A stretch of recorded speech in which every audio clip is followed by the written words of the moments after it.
잠깐 같이 기도드리겠습니다.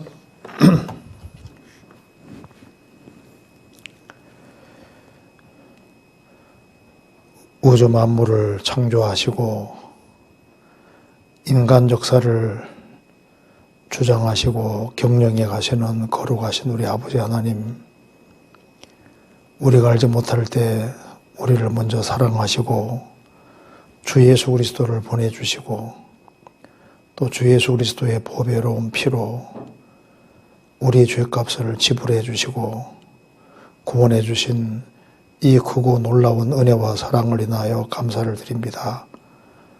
저희들을 구원해 주셨을 뿐 아니라 변함없는 사랑으로 저희를 지켜주시고 도와주심도 믿고 감사드립니다. 이 시간 주 성령께서 함께해 주시고 살아계신 하나님의 말씀으로 우리 마음을 일깨워 주시고 저희들 하여금 하나님을 알고 또 하나님 안에서 득행할 것을 깊이 생각하는 귀한 시간 되도록 도와주옵소서. 이 시간 우리에게 필요한 말씀을 주시고 또 이 말씀이 주 성령님의 도우심으로 영혼 깊이 새겨질 수 있도록 역사해 주시고 도와주옵소서. 수원교회 식구들 가정마다 주님이 지켜주시고 또 영육간에 도와주셔서 이 어려운 시기를 잘 극복할 수 있도록 도와주옵소서. 또 주님께서 나라도 지켜주시고 또 각각의 모든 교회들을 지켜주시고 해외 교회들도 지켜주셔서 이 모든 일을 통해서 오직 주님께 영광과 찬송이 돌아가는 귀한 역사가 나타나도록 함께해 주옵소서. 오늘 모든 시종 도와주시기를 간절히 의지하며 주 예수 그리스도 이름으로 기도하옵나이다. 아멘. 성경 욥기 38장입니다.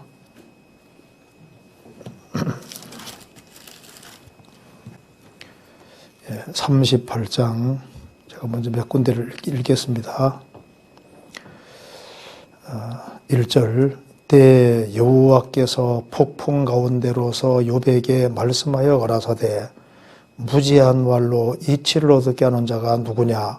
너는 대장부처럼 허리를 묶고 내가 내게 묻는 것을 대답할지니라. 내가 땅의 기초를 놓을 때 내가 어디에 섰느냐? 내가 깨달아라거든 말할지니라. 누가 그 도량을 정하였었는지 누가 그 준성을 그 위에 띄웠었는지 내가 아느냐? 그 조초는 무엇 위에 세웠으며 그 모퉁이 돌은 누가 놓았었느냐?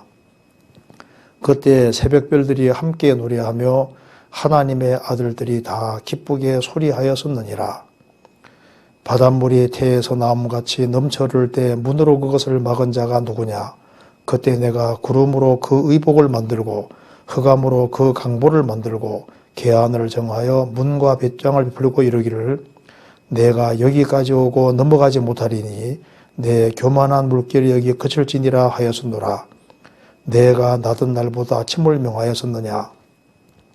새벽으로 그 처소를 알게 하여 그것으로 땅끝에 비치게 하고 악인을 그 가운데서 구축한 일이 있었느냐? 땅이 변화하여 지늘게 인친 것 같고 만물이 옷같이 나타나되 악인에게는 그 빛이 그만 바되고 그들의 높이 든 팔이 꺾이느니라. 그 뒤로 넘어가서 25절입니다. 누가 폭우를 위하여 길을 내었으며 우리의 병객길을 내었으며 사람 없는 땅에 사람 없는 광야에 비를 내리고 황무하고 공허한 토지를 촉촉하게 하고 연한 불이 나게 하였느냐. 그 뒤로 넘어가서 41절 까마귀 새끼가 하나님을 향하여 부르짖으며 먹을 것이 없어서 오락가락 할 때 그것을 위하여 먹을 것을 예비하는 자가 누구냐. 예, 거기까지입니다. 성경 속에서 참 욥기는 아주 성경 중에서도 정말 우리 마음에 아주 크게 와닿는 성경이라고 할 수 있습니다. 욥이 어느 날 한꺼번에 재산이 다 날아가고 몸 전체가 병들고 10명의 자녀가 죽고 아주 가장 비참한 가운데 처했을 때 자신은 왜 자신이 그런 큰 고통과 어려움을 당하는지를 알 수가 없었습니다.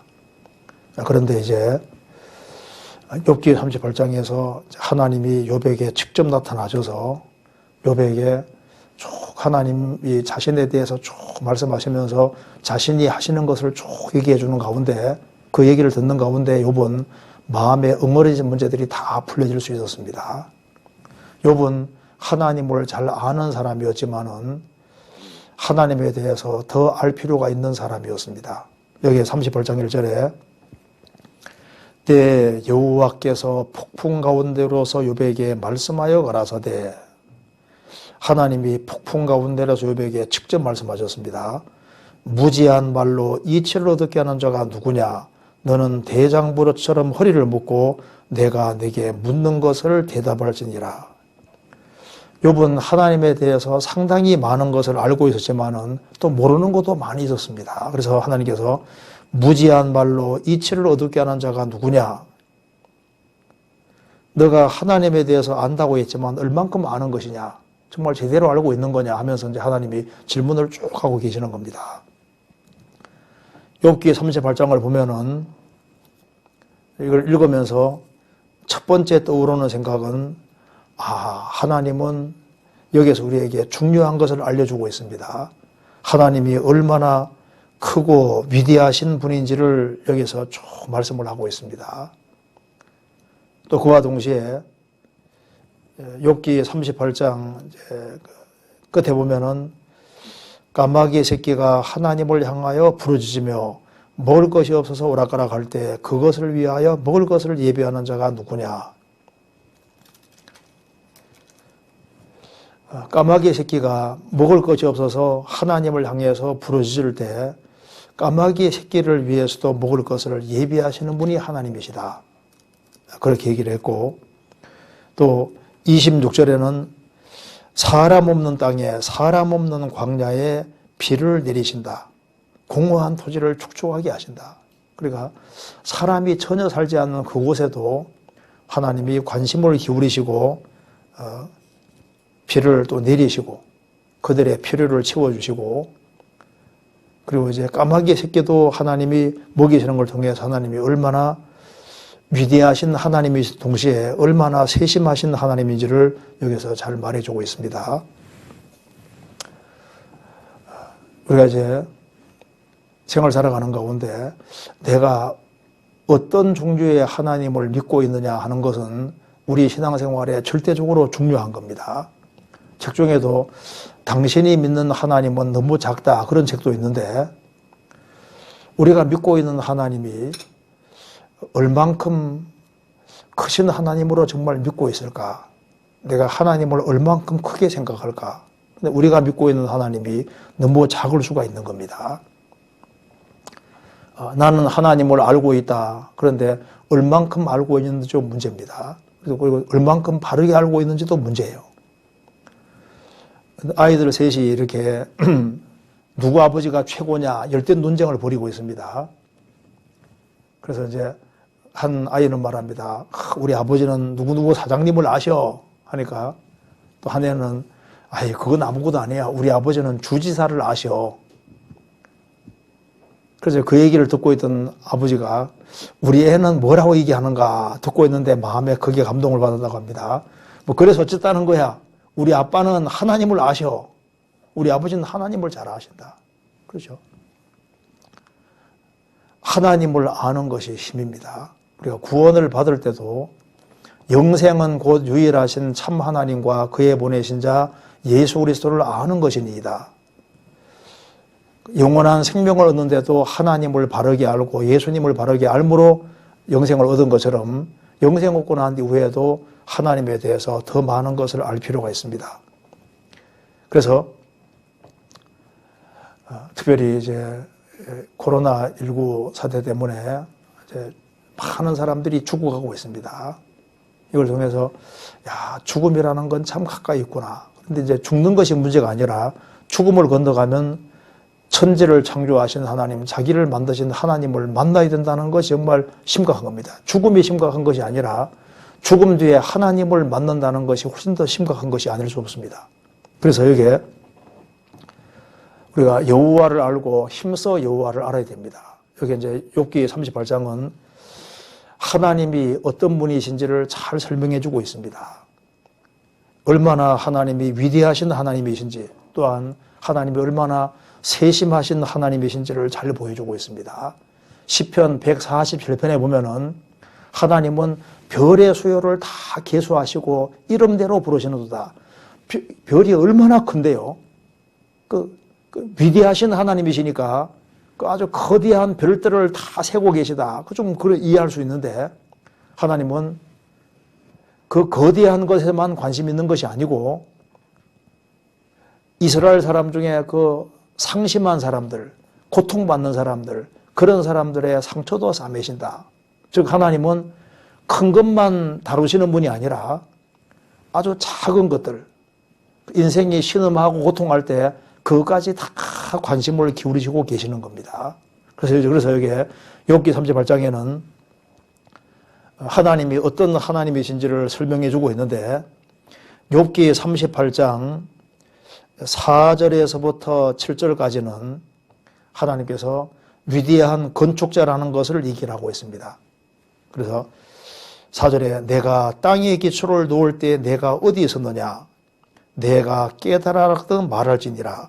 누가 그 도량을 크기를 정하였었는지, 누가 그 준성을 그 위에 띄웠는지 내가 아느냐, 띄웠었는지 내가 아느냐.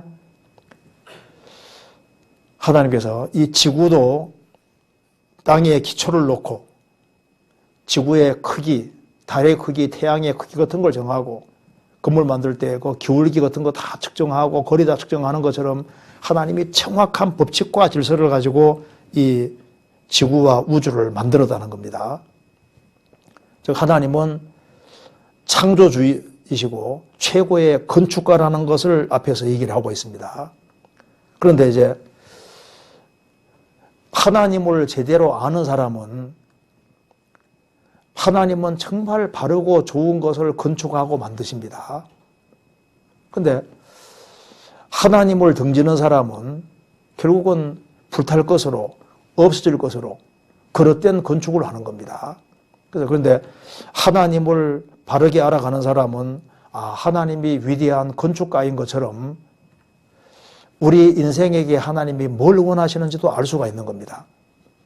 하나님을 제대로 아는 사람은 하나님이 원하시는 대로 하나님이 위대한 건축가인 것처럼 건물을 집 짓듯이 지구를 지으신 것처럼 뭔가 지구 안에서 아주 중요한 건축을 하고 계시는 겁니다. 그걸 깨닫고 아는 사람은 그 구원받은 사람도 하나님이 하시는 작은 일들을 하는 거예요. 우리도 제대로 된 건축을 해야 되는 겁니다. 또한 저게 8절부터 11절까지는 하나님께서 이제 이 지구의 포커스를 맞추어서 아기가 태 속에 있는데, 태 속에 있는 아기가 이제 양 속에다가 태어날 때 의복을 입히고 포대교로 사는 것처럼 물 속에 있는 지구를 하나님이 끄집어내셔서 구름으로 지구 의복을 만들고 바깥에 흑암으로 포대기를 만들고 바다와 육지의 경계 정해서 바닷물이 지구상에 넘치는 것을 막았다는 겁니다. 그래서 내 교만한 물결이 거칠지니라. 이걸 보면은 하나님이 이 지구에 아주 굉장한 관심을 가지고 있는 걸 볼 수 있습니다. 이 지구가 정말 보존될 수 있도록, 그리고 이 물결이 지구 넘치지 못하게 막고 있습니다. 그것처럼 하나님은 지금도 역사 속에서 이와 유사한 일들을 지금도 계속 하고 계신 겁니다. 그래서 이게 지구를 보호하시고 교만한 물결을 막는 것처럼 사탄의 역사를 막으시는 그 하나님 모습이 여기에 잘 기록이 되어 있는 겁니다. 그래서 이 마귀의 길을 걷는 사람은 할 때 파괴자로 있는 거예요. 하나님이 정해놓은 금을 과감하게 넘어서는 그런 식으로 되는데, 참 성도가 된 사람은 하나님이 하시는 일과 그 유사한 일들을 지구상에서 그대로 하게 되는 겁니다. 그러면서 여기에 12절부터 15절까지 말씀은 내가 낮은 날부터 아침을 명하였었느냐 새벽으로 그 처소를 알게 하여 그것으로 땅끝에 비치게 하고 악인을 그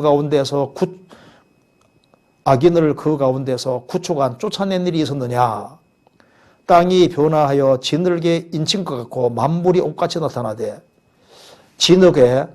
진흙판에 도장을 굴려치는 것처럼 하나님이 지구를 구르게 하신다 하면 지구를 자전하고 돌게 해서 어둠이 이기는 것처럼 보여도 항상 아침이라는 것이 와서 악인이 밤에 활동하지만은 아침이 오기 때문에 악인이 행하는 것을 쫓아내고 악인을 구축하고 쫓아내고 그리고 이제 빛이 쫙 들어오게 하시는 것처럼 하나님은 역사 속에서 빛을 가져오는 일을 계속하고 있는 겁니다. 빛을. 그래서 이제 그리고 그 뒤에 내용 마지막 내용에는 하나님이 얼마나 그 피조물을 아주 세심하게 다루고 배려하시는지를 볼 수 있습니다. 그래서 이제 오늘 여기 욥기 38장을 중심으로 해서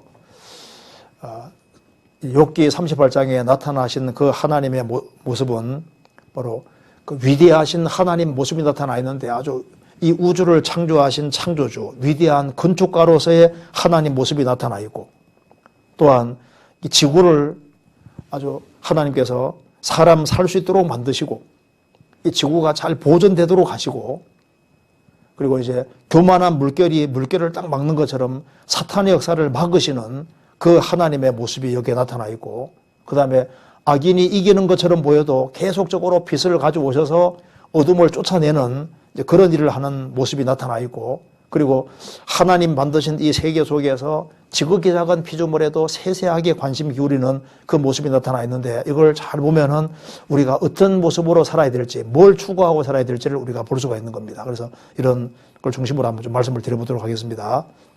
자, 먼저 욥기 38장 4절입니다. 내가 땅에 기초를 놓을 때 내가 어디 있었느냐? 내가 깨달았거든 말할지니라. 하나님께서 천지를 창조하실 때 이 지구의 기초를 놓을 때 내가 어디 있었느냐? 욥이 직접 이 말씀을 들었을 때 굉장히 충격적이었을 겁니다.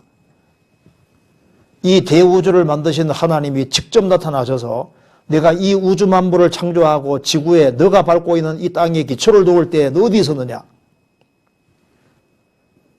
누가 그 도량 크기를 정하였는지 누가 그 준성을 그 위에 띄웠는지 내가 아느냐? 건물을 만들듯이 하나님께서 이 지구에 사람이 살 수 있도록 적당하게 만들었는데 그때 네가 어디 있었느냐? 그 주초는 무엇에 세웠으며 그 모퉁이들은 누가 놓았었느냐? 건물 만들듯이 지구를 아주 견고하게 만들었다는 겁니다. 그리고 그때 천지를 창조할 때 새벽별들이 함께 노래하며 하나님의 아들들이 다 기쁘게 소리하였었는지라. 여기에 새벽별들도 천사 가리키고 여기에 하나님 아들들도 천사 가리킵니다. 천지를 창조할 때 천사들이 보고 너무너무 기뻐하고 소리치고 외쳤다는 겁니다. 아주 웅장하고 아주 엄청난 이 우주와 지구를 하나님이 만드신 겁니다. 욥기 38장 33절입니다.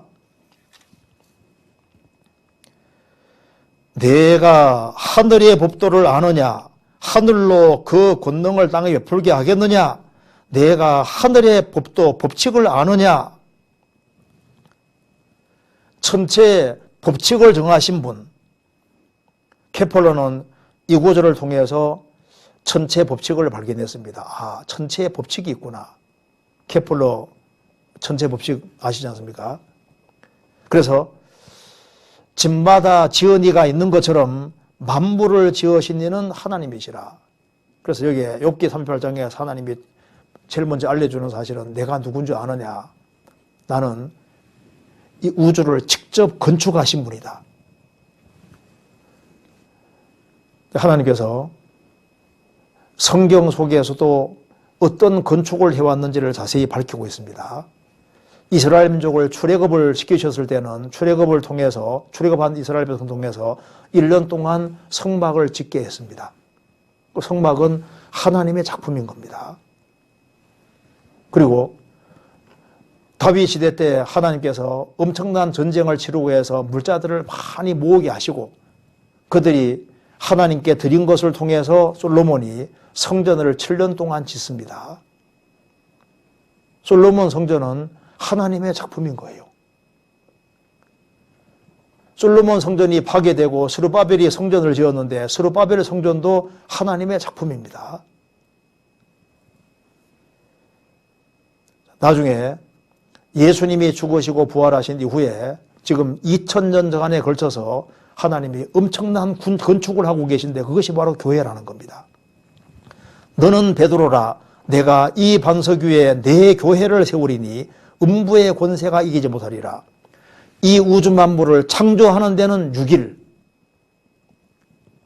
성막을 만드는 데는 1년, 솔로몬 성전은 7년, 교회는 2000년 정도 걸려서 건축을 하고 있습니다. 그리고 하나님이 만드시는 건축 중에서 최고의, 역사 속에서 최고의 건축은 교회인 겁니다. 교회. 내가 내 교회를 세울 것이다. 그래서 지금 신령한 집, 산돌로 말미암아 신령한 집이 세워지고 있는 겁니다. 그런데 이제 이 말씀을 통해서 우리 알 수 있는 것이 하나님이 지금 천지를 창조하실 때 이 천지를 아주 집처럼 다 건축하고 만드셨는데 이건 하나의 가건물에 불과한 거예요. 이제 이 가건물이 없어지고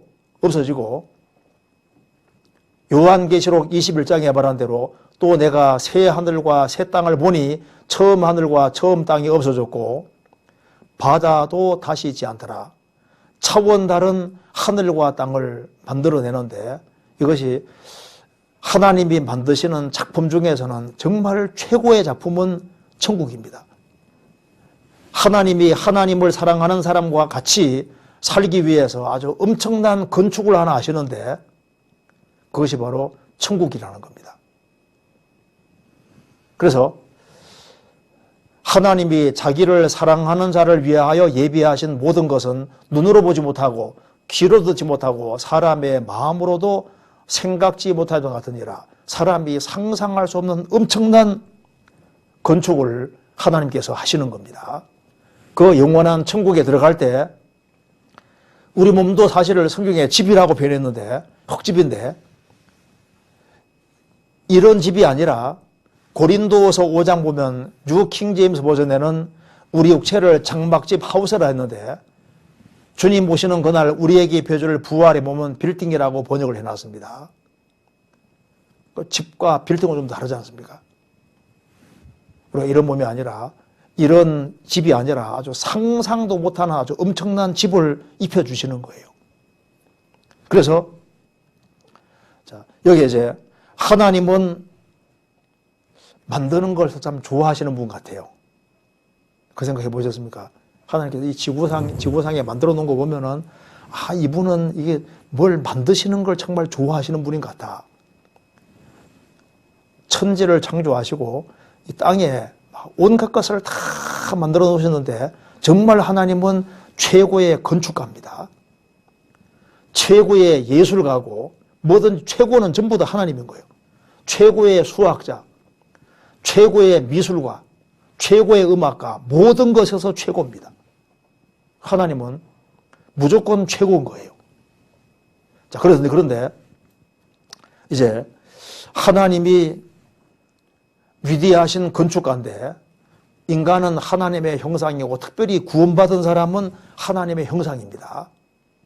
그런데 그러면 이 성경 속에서 보면은 하나님만 건축해 가시는 것이 아니라 우리 인생에게도 집을 지으라고 하나님께서 말씀하시는 겁니다.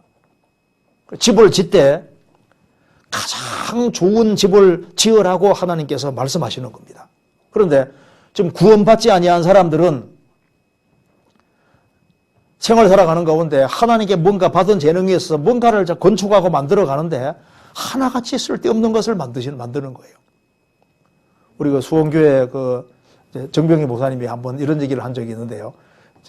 세상에서 제일 비싼 건물이 13조 원으로 만든 건물이랍니다. 스위스에 있다고 하던데 저도 들었습니다. 금만 20톤이 들어갔다고. 그러니까 집에 사는데 13조 원, 한국 돈으로 13조 원이면 얼마나 그런 아무리 좋은 집에 살아도 그게 주님께서 보실 때 제대로 된 건축이 아니라고 말입니다. 결국은 주님 오면 다 날아가는 불탈 것으로 다 짓고 있는데 하나님께서는 하나님이 건축가라는 걸 보여주시고 진짜 하나님이 원하시는 건축을 하라고 주님께서 말씀하시는 겁니다. 성경 이거 잠깐 접어두시고 하박국서 2장 찾겠습니다.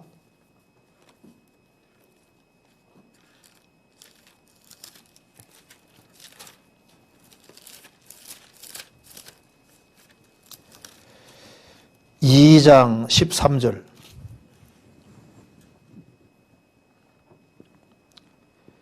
민족들이 불탈 것으로 수고하는 것과 열국이 헛된 일로 곤비하게 되는 것이 만군의 여호와께로서 말미암음이 아니냐. 지금 전 세계의 다양한 민족들이 수고하는데 결국은 다 불탈 것으로 수고한다.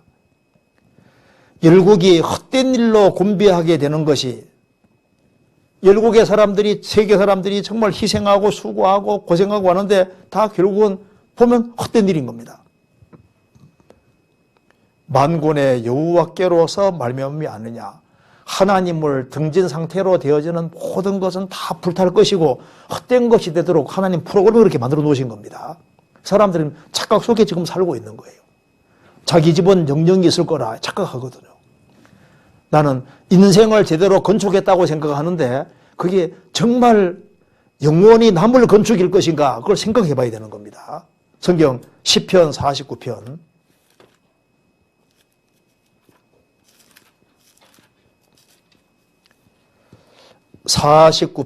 11절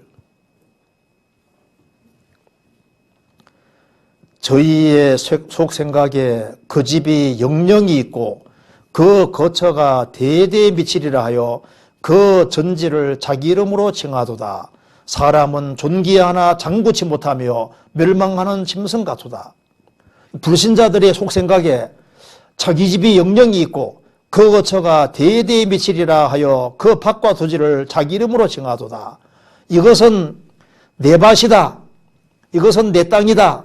이건 내 집이다. 내 거라고 이름 붙이는데 정말 너희의 것이 되려면 너희들이 오래오래 살아야 되는데 사람은 존귀하지만은 장구치 못하며 길게 살아도 100년 안에 다 죽는다 그 말입니다. 한 세대 안에 다 죽는데 결국은 죽을 거니까 자기 집이 영영이 있다. 그것이 그 어리석은 생각이다 그 말입니다. 21세기 과학문명이 최고로 발달되어 있는데 호화로운 모든 주택들, 인간이 만든 모든 건물들, 모든 것이 한꺼번에 다 날아갑니다. 창세기 4장 보면 아담 하와가 범죄한 이후에 가인과 아벨을 낳습니다. 가인이 여호와 앞을 떠나서 처음으로 도시를 건설했다고 했습니다. 노아 시대까지 얼마나 많은 도시들이 있었겠습니까? 얼마나 많은 집이 있었겠습니까? 그게 전부 다 물속에 들어가 버렸거든요. 우리 고대 유적지에 가보면은 그 화려한 그 왕궁들 다 폐허로 돌아가 있습니다.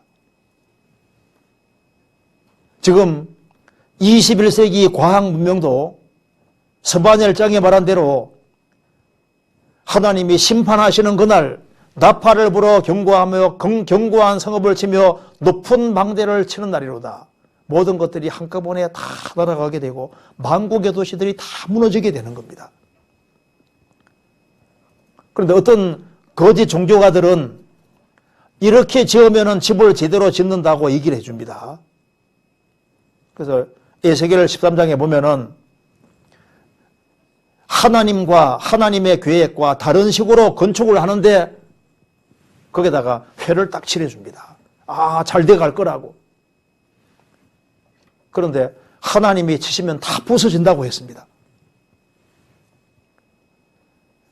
하나님이 원하시는 대로 정확히 집을 짓고, 그래서 영원히 남을 수 있는 집을 지어야 되는 겁니다. 마태복음 7장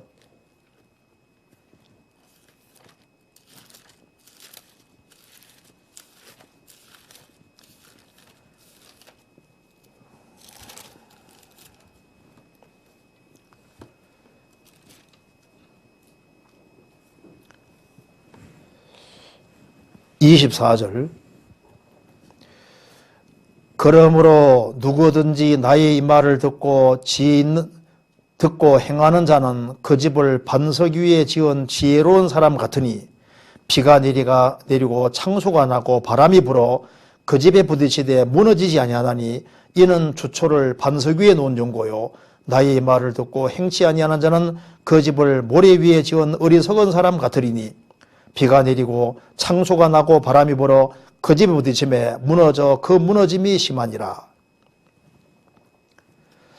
여기 예수님이 집을 짓되 반드시 반석 위에 집을 지으라고 했습니다. 반석은 예수님입니다. 마태복음 7장을 읽어보면은 속은 1인데 가족도 1인 사람 있는가 하면은 속은 1인데 가죽은 양가죽 쓰고 있는 사람도 있다는 겁니다. 자기가 1이라는 걸 깨닫고 하나님의 생명 받아서 정말 양이 된 사람도 있고, 나쁜 나무로서 나쁜 열매를 맺는 사람이 있는가 하면은 나쁜 나무인데도 불구하고 좋은 열매를 많이 붙여놓는 사람도 있고, 자신의 근본이 나쁜 나무라는 걸 깨닫고 하나님의 생명 얻어서 정말 좋은 나무가 돼서 좋은 열매 맺는 사람도 있다고 말입니다.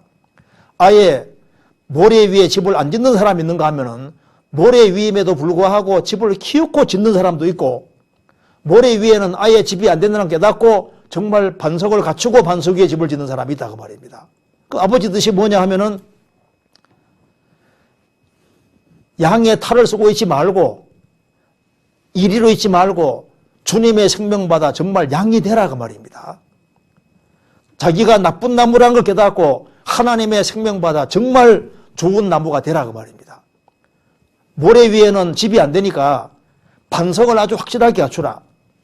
예수님이 구세주라는 건 들어서 알고 있지만은 예수님이 정말 내 구세주가 됐고 주의 생명이 정말 내 속에 들어와 있느냐, 내가 정말 중생했느냐. 왜?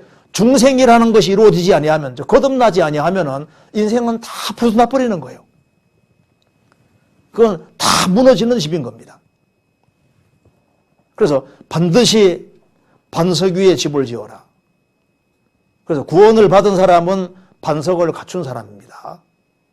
그런데 반석을 갖추어서도 내가 생을 살아가는 가운데 정말 성경에서 말한 대로 금은 보석으로 집을 짓느냐. 세상에 참 집을 지어도 금은 보석으로 집 짓는 경우는 참 드문 경우입니다. 그런데 거듭난 그리스도인만은 생을 살아가면서 금은 보석으로 집을 지을 수 있다. 이건 정말 놀라운 거예요. 유다서 1장에 말한 대로 너희는 지극히 거룩한 믿음 위에 자기를 건축하며, 믿음은 믿음인데 지극히 거룩한 믿음, 유다서 1장 20절에 지극히 거룩한 믿음, 하나님께로부터 받은 생명 있는 믿음, 그 지극히 거룩한, 왜 거룩한 믿음이냐면 확실한 믿음을 소유한 사람은 천국을 소유하잖아요.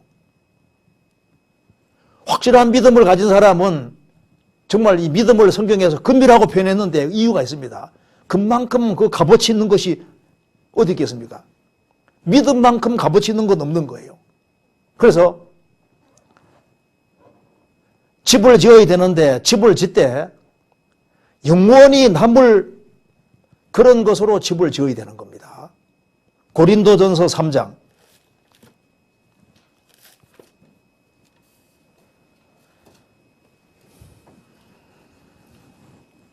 10절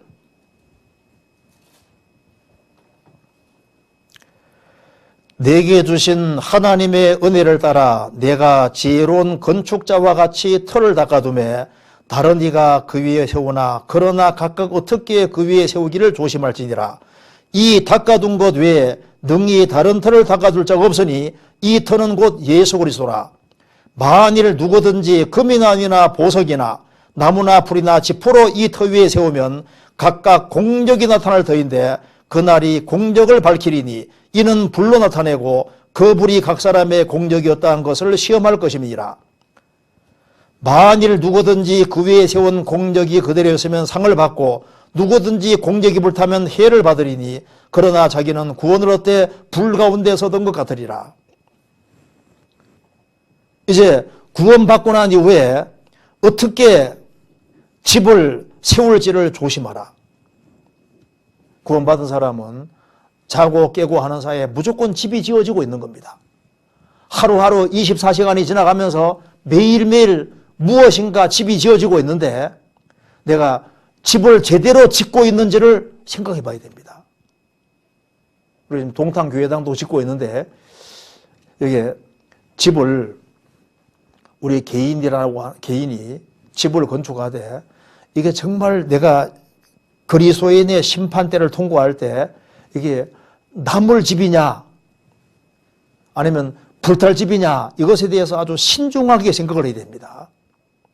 잠언 24장은 말씀하기를 집은 지혜로 말미암아 건축되고 명철로 말미암아 경고에 서고 건교되며 방들은 지식으로 말미암아 각종 귀하고 아름다운 보배로 채우게 되느니라.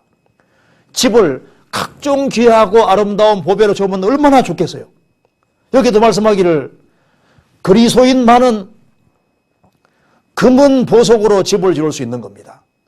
그런데 구원받지 아니한 사람은 일단 터가 잘못되어 있으니까 일단 터부터 거짓이고 그 다음에 구원받지 아니한 사람이 아무리 보석으로 집을 지어도 그건 전부 다 나무나 풀이나 짚에 불과한 거예요.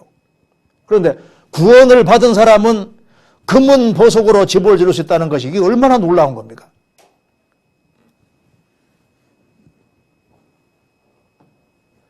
만일 누구든지 금이나 보석이나 나무나 풀이나 지포로 이 터 위에 세우면 금은 보석과 나무나 풀이나 집 대조적입니다. 불이 통과되면은 나무나 풀이나 짚은 다 타버리는 거예요.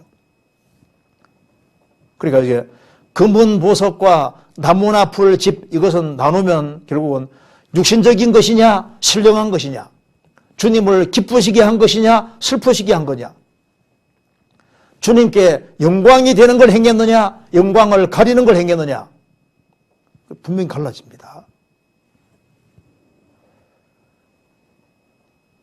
우리 인생은 딱 한 번밖에 없습니다. 단 한 번밖에 없는 인생이기 때문에 구원을 아주 확실히 했으면은 내가 구원받은 것이 정말 확실하다면은 이왕 집을 짓는 김에 금은 보석으로 집을 짓고 영원히 남을 것으로 집을 짓는 이것에 포커스를 맞춰야 되는 겁니다. 왜냐하면 주님은 어차피 만나야 되고 그리스도인의 심판대는 필연적인 것이고 불은 반드시 지나가도록 되어 있으니까 금은 보석으로 집을 지어야 되는데 내가 하루하루를 지내는 가운데 내가 지금 금과 은과 보석으로 집을 짓고 있느냐 아니면은 나무나 풀이나 집으로 집을 짓고 있느냐 이것에 대해서 체크를 해봐야 되고 신중해야 됩니다. 너희가 믿음에 있는가 너희 자신을 시험하고 너희 자신을 확정하라. 예수 그리스도께서 너희 안에 계신 줄 너희가 스스로 알지 못하느냐. 그렇지 않으면 버리운 자니라. 자신이 구원받은 여부도 체크해야 되는 것처럼 구원받은 이후에 내가 지금 하루 살아가는 이 삶이 심판대를 통과할 때 남을 거냐 불탈 거냐 생각을 해야 될 거 아니에요. 금은 보석은 불타지 않는 것을 말하는 겁니다. 근데 이것을 좀 이렇게 알기 쉽게 금은 보석이라는 것을 좀 알기 쉽게 성경에서 베드로전서가 설명하고 있다는 거 알고 있지 않습니까? 보시겠습니다. 베드로전서 1장 여기에 금은 보석이 뭔지를 설명해 놨습니다. 베드로전서 1장 7절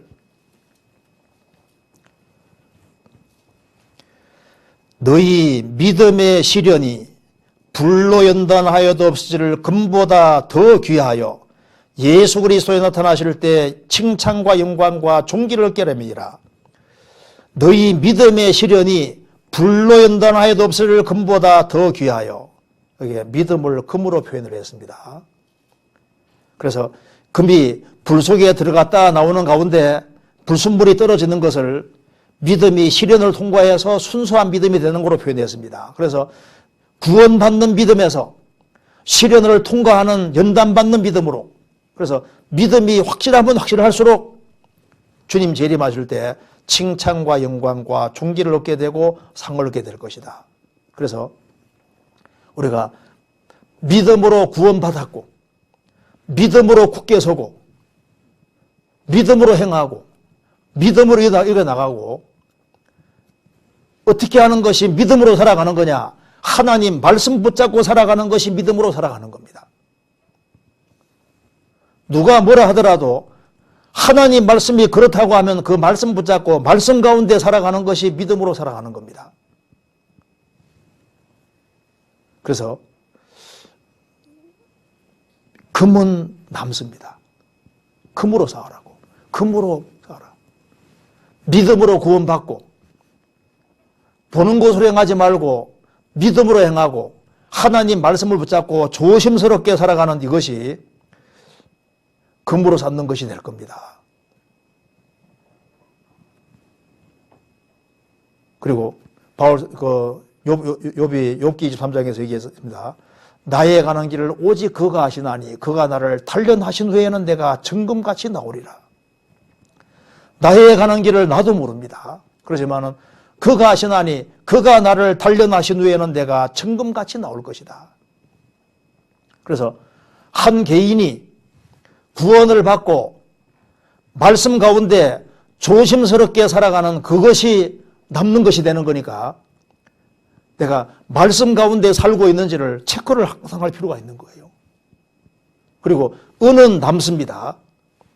베드로전서 1장 18절에 너희가 알거니와 너희 조상이 유정한 망령된 행실에서 구속된 것은 은이나 금같이 없을 것으로 한 것이 아니요 오직 흠없고 점없는 어린 양 같은 그리스도의 보배로운 피로 한 것이라. 여기 너희가 구원된 것은 은이나 금 같은 것이 아니고 예수님의 보배로운 피로 한 것이라. 보통 은은 예수님의 보혈과 많이 관련되어 있습니다. 그러니까 우리가 항상 예수님의 보혈 중심으로 살고, 그리고 우리가 주님의 복음을 전하는 것은 결국은 예수님 피를 전하는 것이기 때문에 주변 사람들에게 예수님의 복음을 전하려고 노력하고 그 복음을 위해서 함께 희생하고 수고하는 모든 것들이 결국은 다 남을 거예요. 교회 안에서 또 형제들 같이 이 불쌍한 영혼들을 위해서 그 복음을 전하고 그들을 구원의 길로 인도하려고 노력한 그 모든 희생과 수고들은 그것은 불을 통과할 때 다 남게 될 겁니다. 그리고 여기에 2장 4절입니다. 베드로전서 2장 4절. 사람에게는 버림바가 되었으나 하나님께는 택하심을 입은 보배로운 산돌이신 예수에게 나와 너희도 산돌같이 신령한 집으로 세워지고, 보석은 보배로운 돌이 보석인데 예수님은 보배로운 돌인 동시에 살아있는 돌입니다.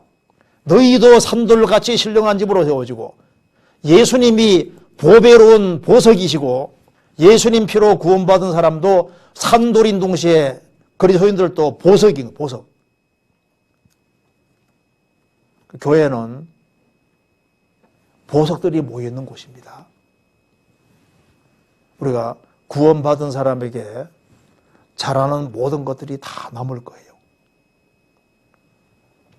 교회 안에서 충성하고 봉사하는 것들을 다 남게 될 겁니다.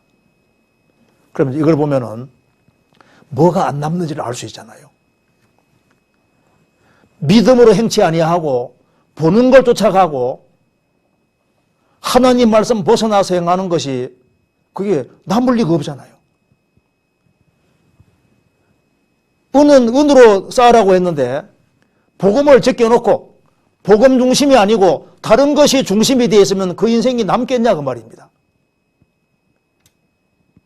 한 사람이 구원받았으면은 예수님의 복음이 얼마나 중요한 것이고 피가 얼마나 중요한 것인데 이 복음 중심이 되지 아니하면은 잘못하면은 고생은 고생대로 하고 상관없을 수 있는 거예요. 그리고 무엇이 보석인지를 볼 줄 알아야만 보석을 쌓을 수 있을 거 아니에요. 구원받은 한 사람 한 사람, 예수님이 보석인 동시에 구원받은 사람들도 보석입니다. 우리가 형제자매들에게 잘하는 것이, 주님께 잘하는 것이 틀림없는 거예요. 왜냐하면 하나님은 안 보이시는데 눈에 보이지 않는 하나님이 구원받은 사람 속에 계시는 거예요. 그래서 구원받은 사람에게 하는 것은 하나님께 직접 하는 것이라고 성경에 말한 대로입니다. 우리가 신앙생활하는 가운데 제대로 지금 신앙생활 체크하면서 내가 제대로 된 신앙의 집을 짓고 있는지를 생각을 꼭 해야 됩니다. 베드로 성경 골로새서 3장입니다.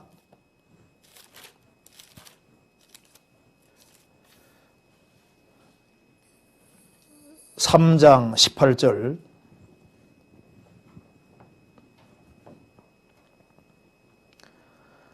아내들아 남편에게 복종하라. 이는 주 안에서 마땅하니라. 남편들아 아내를 사랑하며 괴롭게 하지 말라. 자녀들아 모든 일에 부모에게 순종하라. 이는 주 안에서 기쁘게 하는 것이니라. 아비들아 자녀를 경독히 말지니 낙심할까 함이라. 종들아 모든 일에 육신의 상전들에게 순종하되 사람을 기쁘게 하는 자와 같이 눈가리만 하지 말고 오직 주를 두려워하여 성실한 마음으로 하라. 무슨 일을 하든지 마음을 다하여 죽게 하듯 하고 사람에게 하듯 하지 말라. 이는 유업의 상을 죽게 받을 줄 알미니 너희는 주 그리스도를 섬기느니라. 우리는 주 그리스도를 섬기는 사람들입니다. 이걸 보면은 우리가 보석으로 삼는 것, 금은 보석으로 삼는 것이 멀리 있는 곳이 아니라는 걸 알 수 있습니다. 부부 관계 속에서도 이게 성경의 원리대로 하면은 자기가 상 받는 게 되는 거예요. 그래서 남편이 잘하든 못하든 아내가 잘하든 못하든 그것 때문에 내 신앙생활에 손해보면 안 된다 그 말입니다. 아내가 이만큼 하니까 나도 이만큼 하겠다. 남편이 이만큼 하면 이만큼 하겠다. 그런 식으로 해서 조건을 걸어서 자기 신앙에 손해보면 그 신앙 손해본 것 이건 메꿀 길이 없는 거예요. 부모 자녀 관계 속에서도 우리는 주님을 섬기는 것이기 때문에 가정생활 속에서도 얼마든지 상 받을 수 있다 그 말입니다. 직장생활 속에서도 마찬가지인 거예요. 그러니까 내가 개인 생활을 하든지 가정생활을 하든지 직장생활을 하든지 교회생활을 하든지 뭘 하든지 간에 내가 그 속에서 정말 체크를 해보고 정말 이것이 상이 될 것이냐, 이것이 남을 것이냐 안 남을 것이냐, 이것을 체크를 해볼 필요가 있습니다. 그래서 우리가 주님의 심판대 앞에 딱 드러났을 때 금은 보석으로 남은 거로 딱 드러나면은 얼마나 기쁠 거예요. 그러면 수고했는데 심판대 통과하니까 남는 것이 거의 없는 식으로 되면은 얼마나 후회가 되겠습니까? 왜 하나님이 성경 속에서 하나님이 이 건축을 하시는 분의 모습으로 많이 성경에 등장을 할까요? 그거 보고 배우라고. 제대로 된 건축을 하고 남기는 건축을 하고 우리는 아주 영원히 남을 것으로 건축할 수 있는 유일한 사람들입니다. 그렇지 않습니까? 지금 구원 안 받은 사람 전부 다 거지거든요. 소경거지 바디메오가 여리고성에 살고 있는데 그게 누구 말하는 겁니까? 구원 안 받은 인생의 모습인 거예요. 구원 안 받은 사람은 여리고라는 죄악의 도성에 살고 있는 소경거지 바디메오는 영적으로 소경이고 하나님 앞에서 알거지인 사람을 보여주고 있는 거잖아요. 예수님을 만나지 아니하면은 그 사람들은 소경이고 거지입니다. 딱 죽음 건너가는 순간에 아무것도 없는 거예요. 그런데 우리만은 영원히 남길 수 있는 집을 지을 수 있는 정말 특별한 특권이 주어져 있는 겁니다. 그리고 하루를 잘 살면은 이것이 하루가 그냥 금은 보석이 돼버려요. 금은 보석이. 이번 코로나 사태 때문에 구원받은 사람 중에 이게 마음이 흐트러져서 시간 여유가 많으니까 이제 구원받고 교회 생활을 충실히 하던 그때 가졌던 그 마음에서 흐트러지면은 자기 손해입니다. 절대 손해보면 안 되는 거예요. 그래서 내가 영적으로 건축을 제대로 하고 있는지 이것을 꼭 체크할 필요가 있습니다. 그 다음에 여기에 욥기 38장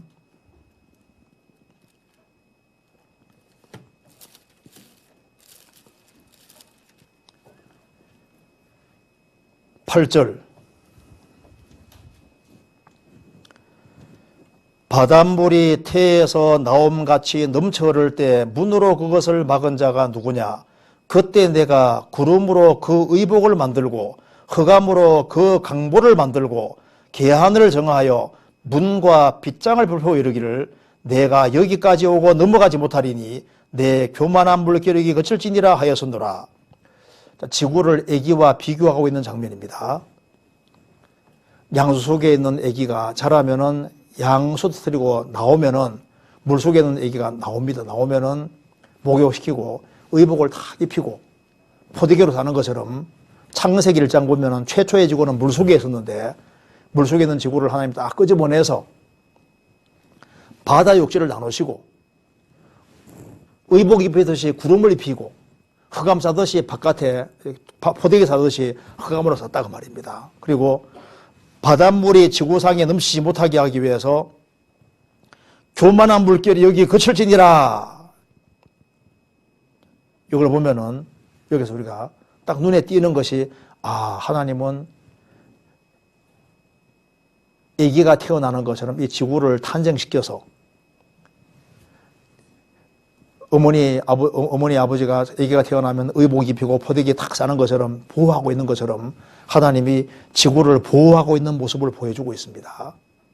그리고 물결이 육지를 덮치면 큰일 나니까 육지를 덮치지 못하게끔 딱 그물 그어서 딱 막고 있습니다.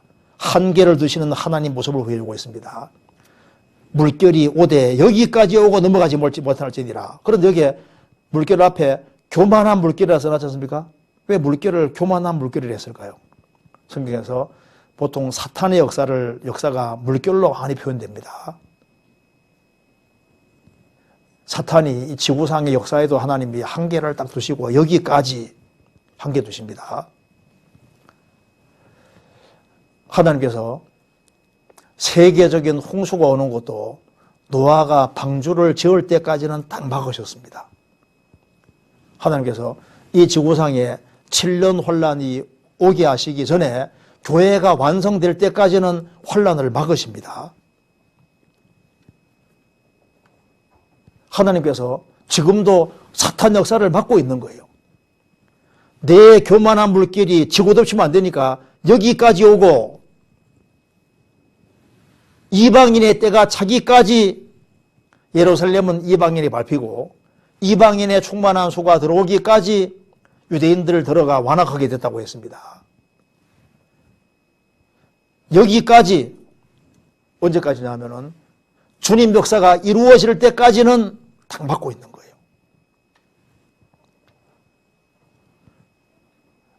마귀가 욥을 공격할 때도 하나님께서 한계를 두셨습니다. 여기까지. 한계 딱 두시지 않습니까? 재산까지는 쳐라. 몸까지는 쳐라. 그 이상은 안 된다. 하나님이 한계를 두고 있습니다. 우리 개인 생활 속에서도 마찬가지인데 우리 개인 생활 속에서도 보면은 하나님께서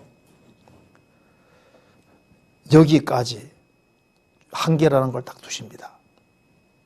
우리 영혼에도 파도가 밀려오거든요. 환난과 역경 그런 파도들이 몰려오는데 하나님께서 여기까지 딱 한계를 주십니다.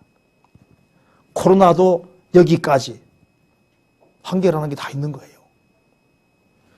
내 교만한 물결이 여기 그칠지니라. 여기까지 모든 것에 한계가 있습니다. 근데 이걸 보면 우리가 배울 곳이 있습니다. 내 교만한 물결이 여기 그칠지니라. 사탄의 역사도 여기까지.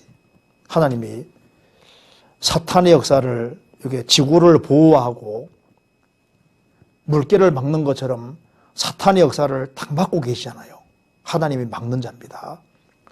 우리도 하나님 편에 서서 타락을 막는 자가 되는 겁니다. 그리고 이걸 보면 또 하나 배울 수 있는 것은 내 교만한 물결이 여기까지 오고 그칠지니라. 너 물결은 여기까지 더 이상은 안 된다. 한계 두시는 것처럼 이거 보면 또 한 가지 생각할 수 있는 것은 그렇다. 이게 넘어가지 말아야 될 선이 있는 겁니다. 교만한 물결 너는 여기까지다. 더 이상은 안 된다. 우리 시대에 보세요. 하나님이 여기까지 금을 딱 그어놨는데 금을 막 넘어가는 시대입니다. 그렇죠? 지나치게 넘어가는 시대잖아요. 그런데 그리스도인들도 잘못하면은 하나님이 금을 딱 그어놨는데 금을 마귀에게 속아서 금을 넘어가는 수가 생기면 큰일 나는 겁니다. 지나치게 행하면은 득죄하게 되고 그러면 큰 징계라는 것이 따라오게 되는 겁니다. 우리 개인 생활 속에서도 주님께서 내가 객결로 가려면 막는 것이 있거든요. 가시로 막고 담으로 막고 막는데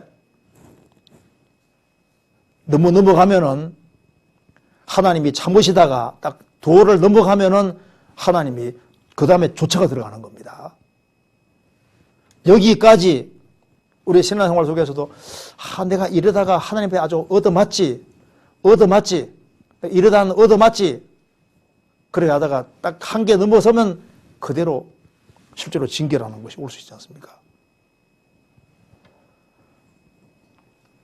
내 교만한 물결이 여기 그칠지니라. 지금 구원받지 아니한 사람들, 악으로 달려가는 사람들 하나님이 양심의 가책을 주시고 여러 가지로 막으실 때 여기까지 하고 딱 멈추지 아니하면은 도를 딱 넘어가면은 그때는 하나님이 가능성이 없을 때는 아주 무서운 심판이 내려오게 돼 있는 거예요. 개인도 마찬가지입니다. 교회적으로도 마찬가지입니다. 넘어가서는 안 되는 것이 있는데 넘어갈 경우에 여기 그칠지니라 이럴 때 그치라고 할 때 그치는 것이 최고 현명한 거예요. 너는 이 범주 안에 살아라. 그 범주 안에 사는 것이 현명한 겁니다. 여기까지 그치라 했는데 그치지 않고 넘어가는 사람이 있거든요. 에이, 성경은 그렇게 뒤에서도 나는 넘어가겠다. 그 인생 어떻게 되겠습니까? 여기까지.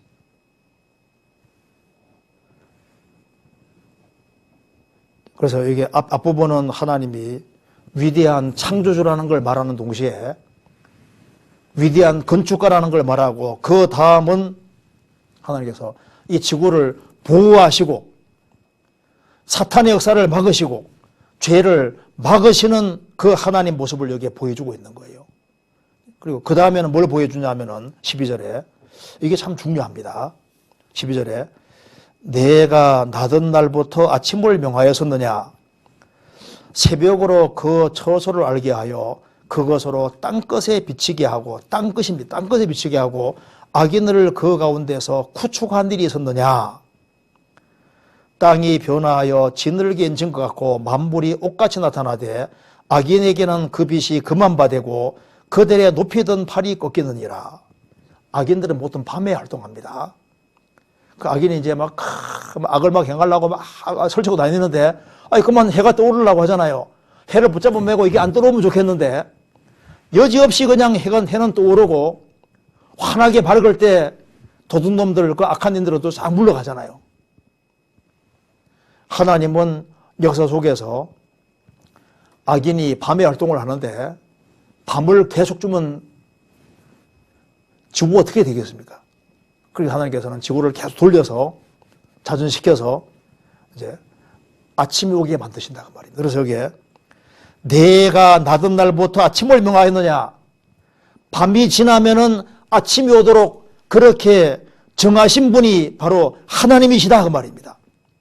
새벽으로 그 처소를 알게 하여 그것으로 땅끝에 비치게 하고 악인을 그 가운데서 하나님이 쫓아내는 일을 계속 해오셨다. 이걸 통해서 하나님은 빛을 가져오시는 분이라는 걸 보여주고 있습니다. 빛을. 그래서 창세기 1장에도 혼돈하고 공허한 지구에 하나님 빛을 쫙 비추시는 것처럼 하나님은, 성경의 하나님은 인생에게 빛을 비추시고 여기에 지구에도 하나님이 빛을 비추셔서 악인을 쫓아내시는 것처럼 영적으로도 마찬가지인 거예요. 시편 80편입니다.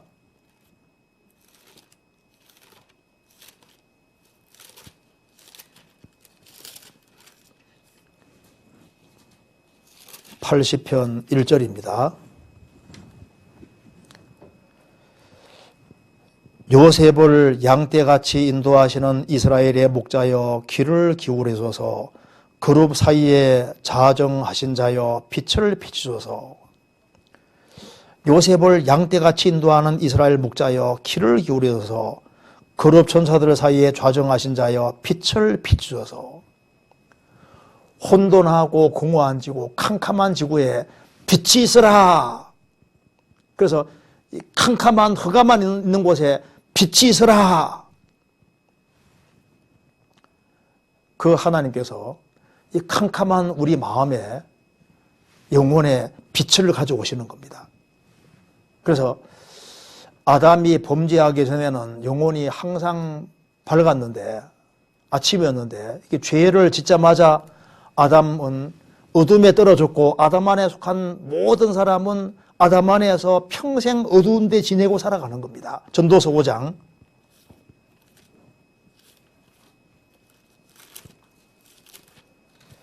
전도서 5장 17절.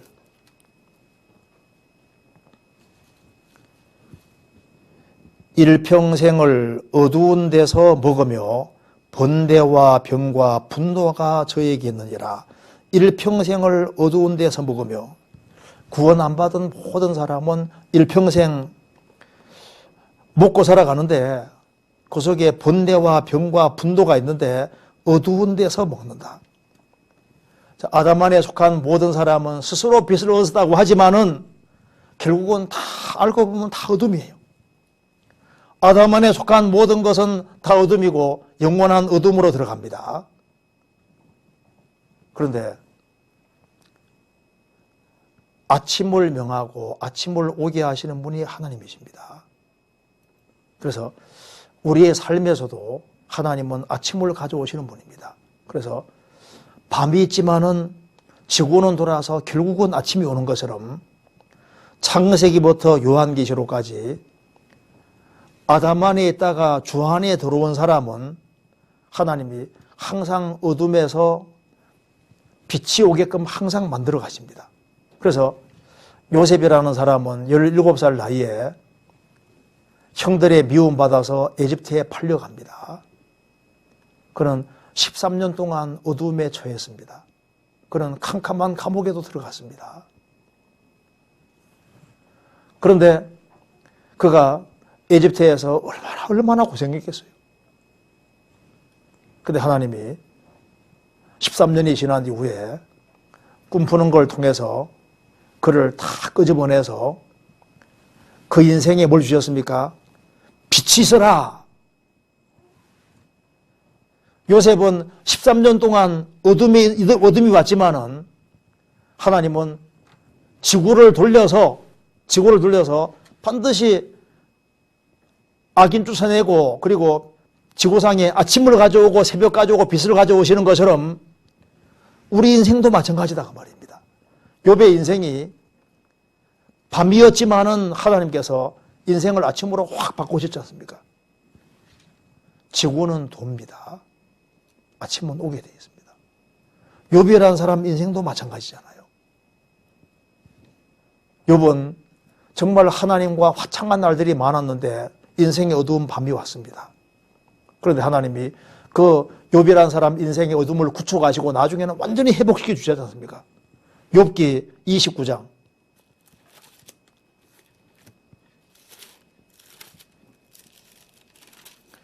29장 1절 욥이 또 비사를 들어 가로되 내가 이전 달과 하나님이 나를 보호하시던 날에 진이었던 같이 되었으면 그때에는 그의 등불이 내 머리에 빛이었고 내가 그 광명을 힘입어 흑암에 행하였었느니라. 나의 강장하던 날과 같이 진이었으면 그때는 하나님의 우정이 내 장막 위에 섰으며 그때는 전능자가 오히려 나와 함께 계셨으며 나의 자녀들이 나를 둘러 있었으며. 욥이 이 재앙을 당하기 전의 모습입니다. 이 재앙을 당하기 전에는 하나님의 등불이 내 위에 있었고 내가 하나님의 광명에 힘입어 흑암을 행하고 아주 만사가 형통하고 잘 돼가던 날 그때는 하나님의 우정이 내 장막 위에 있었다. 전능자가 나와 함께 계셨다. 그런데 인생에 갑자기 어둠이 왔습니다. 그런데 빛이 있어라 하시는 그 하나님이 욥이 시련의 때를 통과하니까 욥을 거기서 딱 건져주시고 빛을 주신 겁니다. 이게 바로 예수님의 생애를 그대로 보여주는 겁니다. 예수님이 십자가 달렸을 때 3시간 동안 어둠이 임했습니다. 예수님이 죽으시고 사흘 만에 부활할 때는 부활의 아침이 왔습니다. 십자가라는 그 캄캄한 것이 보였지만은 지구가 구르는 것처럼 흑암이 지나가고 하나님이 아침을 명해서 아침이 있어라, 빛이 있어라. 다윗도 얼마나 고생을 많이 했습니까? 그 인생에 참 어두운 그늘들이 많이 있었습니다. 나중에 그가 훈련을 다 통과하고 나니까 하나님께서 그 인생에 빛이 있어라. 인생에 빛을 비춰주시는 겁니다. 사무엘하 23장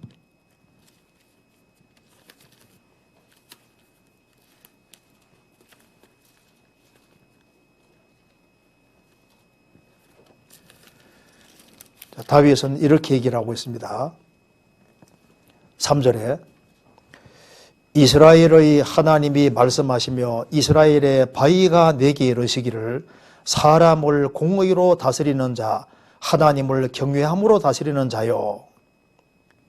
저는 돋는 해 아침빛 같고 구름 없는 아침 같고 비후에 광선으로 땅에서 우미 돋아나는 새풀과 같으니라 하도다. 내 집이 하나님 앞에 이같이 아니하냐. 여기 보면은 다윗을 얘기하면서 저는 돋는 해 아침빛 같고 구름 없는 아침 같고 비후에 광선으로 땅에서 우미 돋는 새풀 같으니라. 그러니까 인생이 아주 화창하게 됐다 그 말입니다. 돋는 아침의 빛 같고 구름 없는 아침, 비후에 광선으로 땅에서 우미 파라파라 돋아오는 새풀 같도다. 하나님께서 다윗이라는 사람도 참 시련을 많이 당하게 하셨지만은 하나님이 그 시련 기간이 다 끝나니까 빛이 있으라 하시니까 나중에 다윗이 왕이 되잖아요. 통일 왕국을 이루고 하나님이 그 인생을 얼마나 크게 축복해 주셨습니까? 한나는 말하기를 나는 마음이 슬픈 여자라고 했습니다. 마음이 슬픈 여자라고 했는데 그는 하나님께 매달렸고 하나님께서 그 인생에 빛이 있어라. 하나님은 빛을 가져오시는 분이라는 걸 얘기를 하고 있습니다. 그 옛날에 그 유럽에서 계몽주의자들 지금 여기 종교 자체를 굉장히 무시를 했습니다. 그 중에 한 사람 돌박이라는 사람 들어보셨어요? 돌박. 이름도 이상하죠. 돌박. 돌 같은 얘기를 했습니다. 그는 종교 자체를, 신 자체를 완전히 부인한 철저한 무신론자입니다. 애기들은 태어날 때 무신론자라고 태어난다고 했습니다. 인간이 교육시켜서 신이라는 것을 주입시켜서 종교가가 되는 것이지, 애들 중에 누가 처음부터 신을 의식하냐. 인간은 태어날 때보다 무신론자라고 얘기를 하고 있습니다. 돌 같은 얘기를 하고 있는 거예요. 그래서 종교라는 것이 사람의 마음을 어둠으로 채워놨기 때문에 종교를 싹 제거시켜버려야만 인간은 건전한 진리와 이성과 도덕 가지게 된다. 그래서 종교를 철저하게 부인했거든요. 그래서 계몽주의자들은 자기들이 빛을 가져오는 자라고 생각했습니다. 루시퍼는 빛을 밝히는 자라는 뜻이지 않습니까? 그런데 지금 보십시오. 어떤 종교든 어떤 낙설이든 진화론도 결국은 전부 다 어둠입니다. 어둠. 종교의 결국은 흑암이에요. 철학도 결국은 없습니다. 흑암입니다. 진화론의 것도 결국은 흑암입니다. 그런데 하나님은 빛을 가져오시는 분입니다. 이 어두운 세상에 빛을 가져오신 분이 예수님이시고, 이제 예수님으로 말미암아 구원받은 우리도 세상에 빛을 가져오는 자가 되는 겁니다. 빛을. 성경 사도행전 13장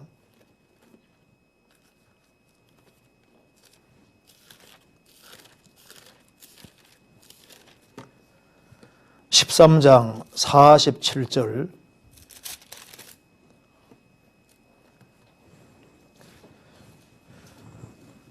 주께서 이같이 우리를 명하시되 내가 너를 이방의 빛을 삼아 너로 땅끝까지 구원하리라 하셨느니라 하니, 주께서 이같이 우리를 명하사 내가 너를 이방의 빛을 삼아 너로 땅끝까지 구원하리라. 예수님의 사도들은 이방의 빛이 됐습니다. 특별히 바울 사도는 이방의 빛이 됐습니다. 그래서 복음이 안 들어가는 곳은 전부 다 어둠인데, 아침을 명하시는 것처럼 하나님은 복음으로 세상을 밝히는 거예요. 그 옛날에 페트리카라는 사람이 영국 귀족의 아들인데, 이 아일랜드 사람들이 쳐들어와서 그 페트리카를 잡아갑니다. 근데 이 아일랜드 사람들은 얼마나 그 강하고 두려움 모르는 민족이기 때문에 로마가 그 주변 나라 다 정복해도 아일랜드는 정복 못했거든요. 그렇게 아주 잔인하고 광팍한 사람들입니다. 그 잡혀가서 오랫동안 고생했는데 나중에 기적적으로 페트리카는 탈출을 합니다. 그리고 그는 선교 훈련을 받고 그 아일랜드 사람들이 너무나도 불쌍해서 그들을 전도하러 가서 그 아일랜드를 전부 다 복음화시키잖아요. 그래서 야만족인 아일랜드 사람들, 그리고 항상 이제 영혼을 안 죽이면 영혼이 귀신대 자기를 괴롭힌다고 생각하기 때문에 적을 잡으면 무조건 머리를 깨고 머리를 잘랐거든요. 그러면 영혼이 안 죽는다고 생각했으니까. 그런데 이 페트리카가 그 사람이 이제 아일랜드에 빛을 가져온 겁니다.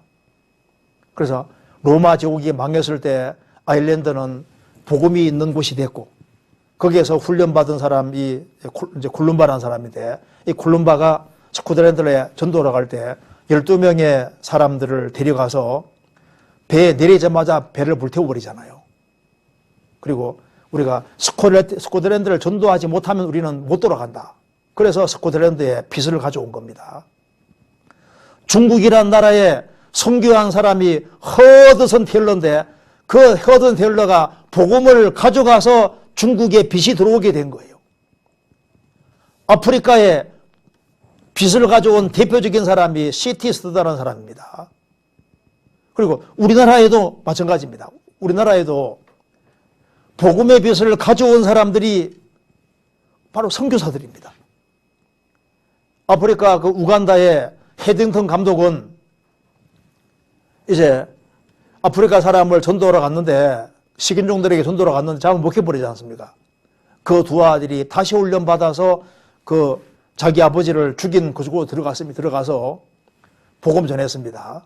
그런데 그 아버지를 잡아먹은 사람들이 그 다음에 또 백인이 들어오니까 그 두 아들들의 전도를 받고 결국은 믿게 됩니다.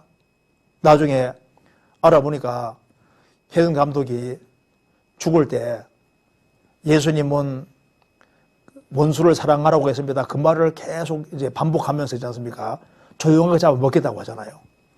자신들이 사람을 잡아먹어봐도 이런 사람은 없었거든. 조용히 먹히는 사람은 없었다 그 말입니다. 근데 백인 잡아먹었는데 또 백인이 또 오는 거예요. 두 번째 갔을 때는 완전히 마음이 바뀌었습니다. 그러니까 그 식인종에게도 선교사들이 빛이 된 겁니다. 우리나라도 선교사들이 들어와서 정말 고생하고 수고해서 그래서 우리나라에 한국에 빛이 들어왔고 또 한국에 많은 선교사들이 또 세계적으로 복음 전해서 복음 없는 나라에 복음 전해서 그래서 빛을 가져오는데 우리도 지금 하나님이 하시는 것과 유사한 일을 우리도 하는 거예요. 언더우드 기도 아시죠? 제가 한번 읽어드리겠습니다. 우리나라 선교사로 들어온 언더우드가 이제 기도한 내용. 오 주여 지금은 아무것도 보이지 않습니다. 주님 메마르고 가난한 땅 나무 한 그루 시원하게 자라지 못하는 곳에 못하고 있는 땅에 저희들을 옮겨와 앉히셨습니다. 그 넓고 넓은 태평양을 어떻게 건너왔는지 그 사실이 기적입니다. 주께서 붙잡아 뚝 떨어뜨려 놓으신 듯한 이곳 지금은 아무것도 보이지 않습니다. 보이는 것은 고집스럽게 얼룩진 어두움 뿐입니다. 그들은 묶여 있는지도 고통이라는 것도 모르고 있습니다. 고통이 고통인 줄 모르는 자에게 고통을 벗겨주겠다고 하면 의심부터 하고 화부터 냅니다. 조선 남자들의 속셈이 보이지 않습니다. 이 나라 조정의 내심도 보이지 않습니다. 가마를 타고 다니는 여자들을 영영 볼 기회가 없으면 어찌하나 합니다. 조선의 마음이 보이질 않습니다. 그리고 저희가 해야 될 일이 보이지 않습니다. 그러나 주님 순종하겠습니다. 겸손하게 순종할 때 주님께서 일을 시작하시고 그 하시는 일을 우리들의 영적인 눈이 볼 수 있는 날이 있을 줄 믿나이다. 믿음은 바라는 것들의 실상이요 보지 못하는 것들의 증거니라고 하신 말씀을 따라 조선의 믿음의 앞날을 볼 수 있게 될 것을 믿습니다. 지금은 우리가 황무지 위에 맨손으로 서 있는 것 같사오나 지금은 우리가 서양 귀신 양귀자라고 손가락질을 받고 있사오나 저희들이 우리의 영혼과 하나인 것을 깨닫고 하늘나라의 한 백성 한 자녀임을 알고 눈물로 기뻐할 날이 있음을 믿나이다. 지금은 예배드릴 예배당도 없고 학교도 없고 그저 경계와 의심과 멸시와 천대함이 가득한 곳이지만 이곳이 모자나 은총의 땅이 되리라는 것을 믿습니다. 주여 오직 제 믿음을 붙잡아 주셔서 이게 이제 한국에 왔을 때 한국이 캄캄해 보였는데 실망하지 않고 복음 전해서 한국에 정말 빛을 가져왔잖아요. 빛이 있어라. 한국에 많은 사람들이 구원을 받았습니다. 그런데 선교사만 빛이 아니고 우리도 빛입니다. 우리도 빛을 가져오는 사람입니다. 그래서 우리가 가정에서도 빛을 가져오고 직장에서도 빛을 가져오고 주변 사람에게도 우리가 빛을 가져오는 사람이 되어야 되는데 그리스도인들이 빛인데 빛을 비치지 못할 수도 있잖아요. 그리스도인들은 세상의 빛인데 이 빛을 그릇 아래에 두면은 빛이 안 비칩니다. 먹고 사는 문제. 먹고 사는 문제가 중요하지만은 그것에 얽매이면은 주님 빛이 가려지는 겁니다. 등불을 켜서 평상 아래에 두지 않는다. 그리스도인들이 게으르면은 주님 빛이 비치지 않습니다. 음속에 두지 않는다. 어두운 죄 가운데 살아가면은 어떻게 우리가 주변 사람들에게 빛이 될 수 있겠습니까? 우리는 빛을 가져오는 사람입니다. 그래서 기드온이 300명 용사로 미디안 대군을 이길 때 항아리를 깨니까 그 속에 불이 난 것처럼 항아리가 바로 육신의 그림자잖아요. 우리가 이기적으로 살아가면은 주님 빛을 비출 수가 없습니다. 그래서 욥기 38장에 하나님은 빛을 가져오시는 분으로 표현이 되고 있습니다. 그러니까 우리도 똑같이 왜 있느냐? 빛을 가져오기 위해서 우리도 존재하는 존재입니다. 그 주변 사람들 보시면 캄캄하잖아요. 그 캄캄한 사람들에게 빛을 가져다주는 유일한 길은 그들에게 복음을 전해서 그들을 구원받도록 이끄는 겁니다. 욥기 38장 다시 보시겠습니다. 그리고 여기에 참 여기 중요한 것이 기록되어 있는데 25절 38장 25절입니다. 누가 폭우를 위하여 길을 내었으며 우리의 번개길을 내었으며 사람 없는 땅에 사람 없는 광야에 비를 내리고 황무하고 공허한 토지를 축축하게 하고 연한 불이 나게 하였느냐. 사람은 사람 없는 땅 광야에 관심이 없습니다. 근데 하나님은 거기에도 비를 내리시고 황무하고 공허한 토지를 축축하게 하고 연한 불이 나게 하였느냐. 거기에도 생명체가 있거든요. 거기에도 비가 필요하다고 말입니다. 이건 뭘 말하냐면 하나님은 우리가 전혀 관심을 기울이지 않는 곳에 또 관심을 기울이고 있다는 것을 보여주고 있습니다. 41절에 까마귀의 새끼가 하나님을 향하여 부르짖으며 먹을 것이 없어서 오락가락할 때 그것을 위하여 먹을 것을 예비하는 자가 누구냐. 까마귀는 모기를 이렇게 키우다가 딱 자기 스스로 음식을 찾을 수 있을 때가 딱 되면요 그냥 뒤도 안 보고 딱 돌아선다 그러지 않습니까? 자기가 알아서 모기를 찾아야 되는데 너무 어릴 때는 모기 찾기가 어렵잖아요. 그러니까 하나님께 부르짖을 때 하나님이 그 까마귀 새끼를 위해서 먹은 것을 예비하신다. 이게 뭘 얘기를 하냐 하면은 하나님은 세심하신 하나님, 지극히 작은 것에도 관심을 가지시는 하나님이라는 걸 보여주고 있습니다. 사람 없는 광야에도 비를 내리고 황무하고 공허한 토지를 축축하게 하시고 연한 불이 나게 하시고 그리고 여기 까마귀 새끼에게도 먹을 것을 예비하신다. 하나님의 자비는 범세계적이고 하나님 자비는 아주 세심합니다. 이런 걸 보면은 하나님이 사람만 사는 광야에도 비를 내시고 하찮은 까마귀 새끼에게도 하나님이 관심을 기울이신다면은 왜 이걸 굳이 마련했을까요?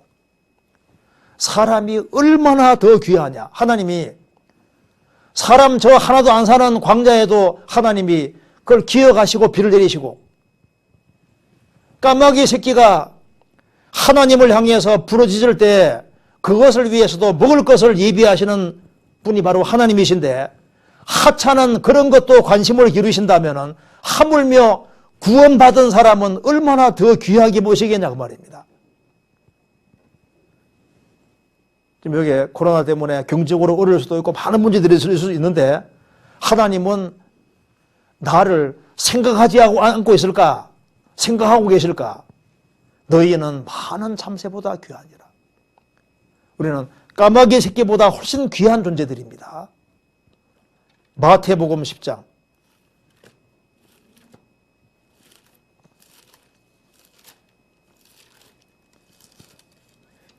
29절 참새 2마리가 한 아사르원에 팔리는 것이 아니냐. 그러나 너희 아버지께 설악지 아니하시면 그 하나라도 땅에 떨어지지 아니하리라. 너희에게는 머리털까지 다 세신 바 되었나니 두려워하지 말라. 너희는 많은 참새보다 귀하니라. 참새 2마리가 이 당시에 아사리온 하나에 2마리가 거래됐는데 하나님이 허락하지 않으면은 그 하나라도 땅에 떨어지지 않을 것이다. 그러면서 너희에게는 머리털까지 다 세신 바 되었나니 두려워하지 말라. 너희는 많은 참새보다 귀하니라. 사람이 양보다 얼마나 더 귀하냐. 너희는 많은 참새보다 귀하니라. 이걸 보면은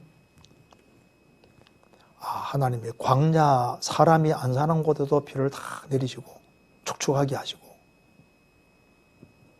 까마귀 새끼에게도 먹을 것을 주시는데 예수님이 까마귀를 생각하라고 말씀하세요. 까마귀 생각하라고. 까마귀도 하나님 먹이시는데 하물며 너희일까 보냐. 믿음이 적은 자들아.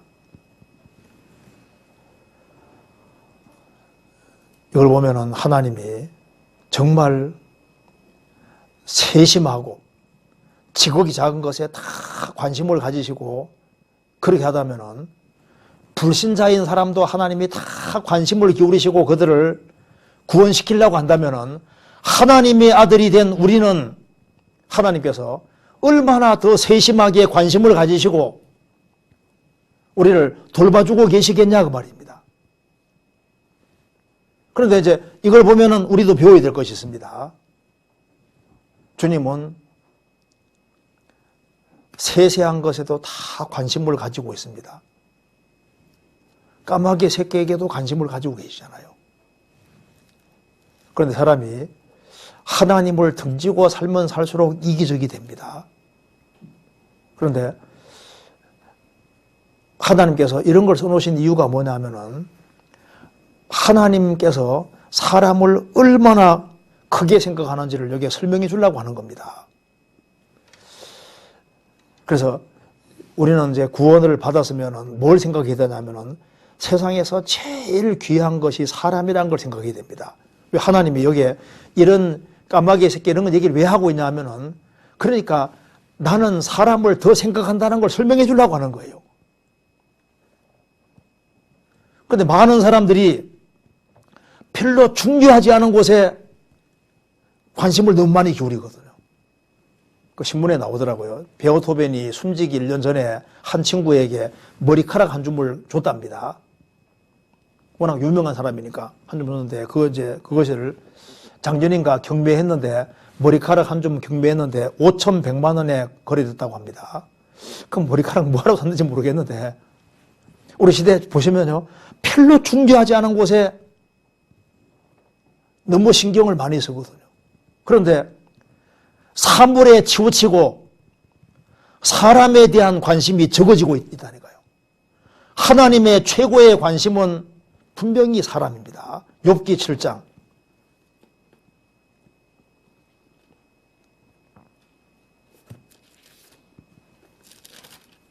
7장 17절. 사람이 무엇이간데 주께서 크게 여기사 그에게 마음을 두시고 아침마다 곤징하시며 분초마다 시험하시나이까. 주께서 내게서 눈을 돌이키지 아니하시며 나의 침상길 동안도 나를 놓지 아니하시기를 어느 때까지 하시리이까. 까마귀 새끼에게도 주님이 다 그 보시고 부르짖을 때 먹을 것을 예비하시는 하나님이신데 하나님께서는 하나님이 사람을 크게 여기사 그에게 마음을 두시고 아침마다 곤징하시며 분초마다 시험하시나이까. 하나님은 사람을 크게 여기십니다. 귀하게 여기시는 거예요. 우리도 사람을 귀하게 여기고 우리가 물질적인 것은 잃더라도 사람을 얻는 사람. 지혜로운 사람은 사람을 얻는 사람이 지혜로운 사람입니다. 한 판사가 한 사람을 노인을 재판하게 됐는데 빵가게에서 빵을 훔친 그것 때문에 이제 잡혀와서 판사가 판결을 내립니다. 그래서 노인에게 왜 빵을 훔쳤습니까? 하니까 배가 너무너무 고파서 빵에 손댔습니다. 이렇게 하는 거예요. 그래서 판사는 벌금형 10달러를 딱 매겼습니다. 물 낼 돈이 없잖아요. 근데 판사가 그 돈을 지갑 꺼내서 10불을 딱 내면서 이렇게 말했습니다. 이토록 배고픈 사람이 거리를 헤매고 있는데 저는 그동안 너무나 좋은 음식을 배불리 먹었습니다. 그 죗값으로 그를 위해서 대신 벌금을 내겠습니다. 그래서 10달러를 딱 내고 난 다음에 자기의 중절 모자를 재판부 서기에게 주면서 법정에 있는 사람들에게 내고 싶은 사람들을 내라고 쭉 해서 돈을 거두어서 47불을 거두어서 그 노인에게 줬다는 겁니다. 이 사람이 나중에 아주 훌륭한 사람, 아주 굉장히 유명한 사람이 됐습니다. 그러니까 재판은 하되 그 노인을 불쌍히 생각하는 그 마음이잖아요. 중국 당나라 때 송청이라는 유명한 약장수가 있었는데 약 만드는 재주가 너무 뛰어나서 막 전국에서 왔다는 겁니다. 그런데 그 사람에게 외상으로 해달라는 사람들도 많아서 외상으로를 많이 이제 이렇게 해줬는데 돈 안 갚는 사람도 많았답니다. 그런데 연말만 되면은 외상 장부를 다 태워버렸다고 합니다. 그리고 약값을 주면 받고 안 주면 안 받고 연말 되면은 무조건 다 태워버렸다는 거예요. 어떤 사람은 어리석다고 했고 어떤 사람은 참 대단한 사람이라고 했는데 그 사람이 한 말을 잠깐 읽어드리겠습니다. 송청이라는 사람이 이렇게 말했습니다. 나는 40년 동안 약장수를 하면서 수십 권 외에 이게 치부책을 태웠지만은 지금 생각해보면은 내 인생은 손해를 본 것이 거의 없습니다. 나는 덕을 보고 살았습니다.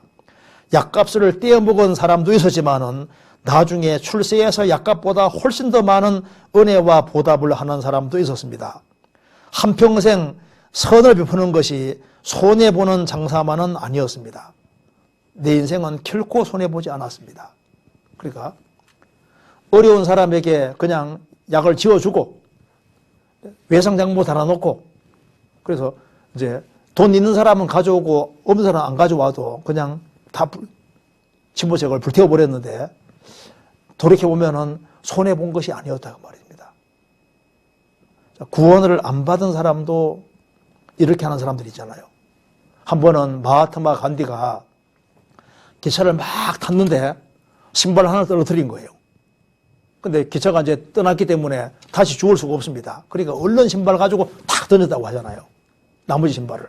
그러니까 왜 신발 던졌냐니까 가난한 사람이 그 신발을 주울 때 하나만 어떻게 신고 다니겠냐고. 어차피 하나니까 다시 두 개 다 주워서 신는 게 낫지 않겠냐고. 이런 거 보면은 마하트마 간디가 구원받았으면 잘 살아갔죠. 그러니까 여기에 구원받지 않아서도 남을 배려하는 마음을 가지고 이타적으로 살고 사람을 귀하게 생각하는 구원 안 받아도 그런 마음을 가지고 살아가는데 구원을 받은 사람이 인생을 설계할 때 있어서 어디에 포커스를 맞춰야 되냐면은 사람에게 잘해야 돼, 사람에게 잘하는 것이 이게 제일 중요한 겁니다. 그래서 부모에게 잘하고 누가 어떻게 될지 모르니까 이웃에게 잘하면 이게 부메랑처럼 결국은 다 돌아오거든요. 이제 코로나19 때문에 우리 주변에 어려운 사람들이 많이 생길 수 있고 또 어려운 형제자매가 생길 수도 있는데 어려울 때 잘 봐서 혹시 내 도움을 필요로 하는 사람이 있는지 잘 봐서 또 이런 어려울 때 조금이라도 관심을 기울여지면 그 사람이 우리가 조금만 베풀어 주는 걸 통해서 사람을 건지고 영혼을 건지는 좋은 일이 있을 수도 있는 겁니다. 그래서 여기 오늘 여기 잠깐 배운 대로 욥기 38장을 딱 펼치면은 하나님 욥에게 나타나셔서 하나님이 아주 엄청난 분이라고 말하고 있습니다. 나는 바로 이 천지를 직접 만드신 분이다.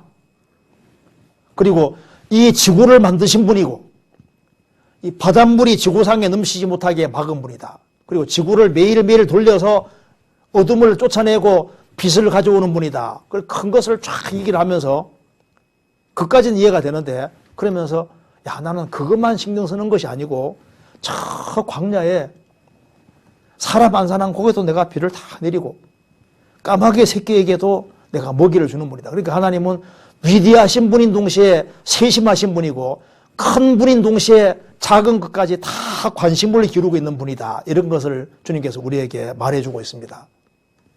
그렇게 하는 이유는 우리도 그것을 본받게 하기 위해서. 그래서 우리도 인생은 단 한 번밖에 없으니까 나도 한번 건축을 하되 인생집을 한번 제대로 지어보자. 짓는 김에 어차피 인생 한 번밖에 없으니까 금은 보석으로 한번 집을 지어보자 하는 그 마음이 필요할 겁니다. 인생 한번 제대로 집을 지어보자. 그 말은 무슨 말입니까? 제대로 한번 신앙생활 잘해보자.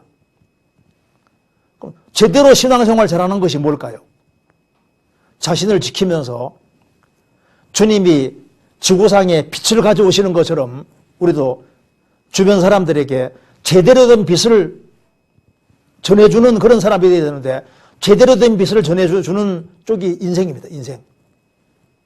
사람인데 그 사람에게 포커스를 맞추어서 사물에게 붙잡히지 말고 사람에게 붙잡혀서 아무쪼록 몇몇 사람을 건지려고 하는 이쪽에다 포커스를 맞추고 다른 사람에게 도대체 필요한 것이 뭘까 그걸 생각해서 필요와 도움을 줄 때 그것이 다른 사람을 세우는 빛을 가져다 주는 그런 중요한 역할을 하게 될 겁니다. 같이 기도하시겠습니다. 자비로우신 우리 아버지 하나님, 저희들을 구원해 주신 것을 진심으로 감사드립니다. 저희들로 하여금 하나님이 얼마나 크신 분인지를 깊이 생각할 수 있도록 도와주시고 무엇보다도 인생이 사람이 얼마나 중요한지를 더욱 깨달아 알 수 있도록 도와주옵소서. 그리고 우리가 주변의 영혼들을 위해서 어떻게 할 것을 깊이 생각하고 또 신앙의 집을 제대로 지을 수 있도록 역사해 주시고 도와주옵소서. 가정마다 주님이 지켜주시고 어려움을 하감해 주시고 크신 하나님을 바라볼 수 있도록 역사해 주옵소서. 주 예수 그리스도 이름으로 기도하옵나이다. 아멘. 네, 수고하셨습니다.